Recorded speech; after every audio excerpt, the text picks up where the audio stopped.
2 రోజుల పర్యటనలో భాగంగా కుప్పం చేరుకున్న చంద్రబాబు నాయుడు నేడు రేపు కుప్పంలో పర్యటించనున్నారు.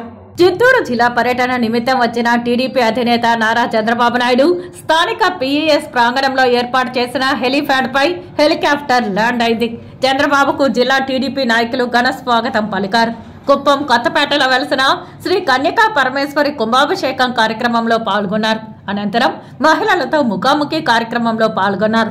అనంతరం టీడీపీ కార్యాలయం సమీపంలో ఏర్పాటు చేసిన సభలో పాల్గొని మధ్యాహ్నం 3 గంటలకు బస్టాండ్ కూడలి సమీపంలో బహిరంగ సభలో చంద్రబాబు నాయుడు మాట్లాడారు. ఎవరిపైన ఆధారపడద్దండి. ఈ డబ్బులు మీరు ఉపయోగించుకొని మీరు ఏ పని చేయాలన్నా చేసుకునే స్వేచ్ఛనిస్తాను. ఎంతమంది పిల్లలుంటే తల్లికి వందనం కింద అందరికీ 15,000 రూపాయలు చొప్పున మీ అకౌంట్లో వేసే బాధ్యత తెలుగుదేశం పార్టీది.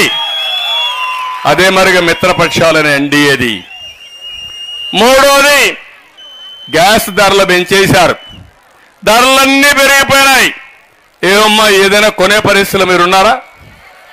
అన్నీ పెరిగాయా లేదా? నేనేమన్నా తప్పు చెప్తున్నానా? అన్ని ధరలు పెరిగాయి.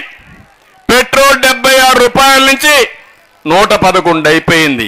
డీజిల్ పెరిగింది, బియ్యం పెరిగింది, కందిపప్పు పెరిగింది, చింతపండు పెరిగింది, వంట నూనె పెరిగింది, పంచదార పెరిగింది, గ్యాస్ సిలిండర్ పెరిగింది, కరెంటు బిల్లు పెరిగిపోయినాయి. మద్యం అయితే ఇంక దానికి రెక్కలు వచ్చాయి. 60 రూపాయలు మా తమ్ముళ్ళు మద్యం అంటే మాత్రం గట్టిగా ఏళ్ళు వేస్తున్నారు. ఎందుకంటే వాళ్ళకి ధరలు తగ్గించాలి.